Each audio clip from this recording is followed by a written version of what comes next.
Hello fans, hari ini mari kita dengarkan sebuah cerita tentang bumi yang perlahan bangun dari tidur panjangnya. Bayangkan, pagi yang sejuk, udara terasa segar, dan tanah yang tadinya dingin mulai menghangat. Inilah awal dari musim semi. Apa itu musim semi? Musim semi adalah salah satu musim yang terjadi di beberapa bagian dunia.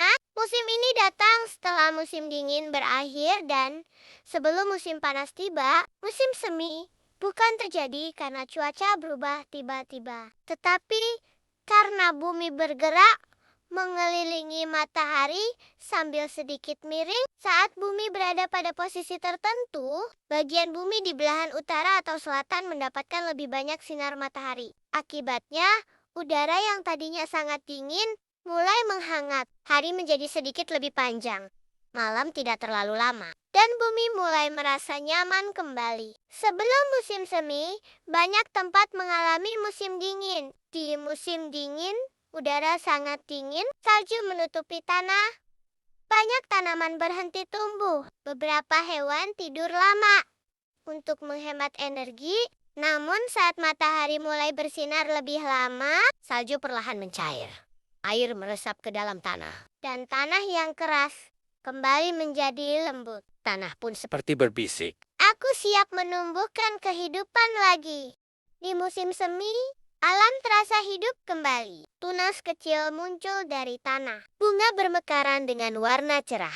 Pohon menumbuhkan daun-daun baru. Telur-telur menetas menjadi bayi hewan. Kupu-kupu dan serangga kembali berterbangan. Semua makhluk hidup seolah merayakan kehidupan baru. Musim semi sering disebut sebagai musim kelahiran dan pertumbuhan. Karena banyak makhluk hidup memulai awal yang baru. Negara mana saja yang mengalami musim semi? Musim semi tidak terjadi di semua negara. Musim ini dialami oleh negara-negara yang berada di Eropa, Amerika Utara, Asia Timur seperti Jepang, Korea, dan Cina. Australia dan Selandia Baru dengan waktu yang berbeda. Setiap tempat memiliki waktu musim semi yang berbeda tergantung posisinya di bumi. Kenapa Indonesia tidak punya musim semi? Indonesia berada di daerah tropis, dekat dengan garis khatulistiwa. Karena itu, Indonesia tidak mengalami 4 musim. Di Indonesia,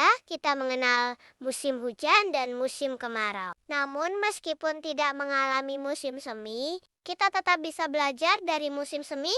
Musim semi mengajarkan tentang menjaga alam, memberi waktu untuk tumbuh, memulai kembali dengan baik. Musim semi bisa tetap indah jika bumi dijaga dengan baik. Kita bisa membantu dengan cara sederhana, dengan tidak membuang sampah sembarangan, mengurangi penggunaan plastik, menanam dan merawat tanaman, menghemat air, menjaga hewan dan serangga kecil. Karena bunga tidak bisa tumbuh di tanah kotor dan kupu-kupu tidak bisa hidup tanpa udara bersih. Saat manusia menjaga bumi, bumi pun menjaga kehidupan. Musim semi memang menyenangkan, tetapi tubuh juga perlu dijaga. Di musim ini, udara mulai hangat. Banyak orang bermain di luar, banyak serbuk bunga berterbangan. Agar tetap sehat, ayo rajin mencuci tangan, makan buah dan sayur berwarna-warni, minum air putih yang cukup, bergerak dan aktif bermain, istirahat yang cukup agar tubuh kuat. Tubuh yang sehat membuat kita bisa menikmati keindahan alam. Musim semi mengajarkan kita bahwa setelah masa dingin dan sulit, akan selalu ada masa hangat dan indah. Ia mengajarkan bahwa tidak apa-apa beristirahat. Setiap makhluk butuh waktu untuk tumbuh. Kehidupan selalu punya kesempatan baru. Seperti biji kecil di dalam tanah yang diam lama, namun suatu hari tumbuh menjadi bunga yang indah.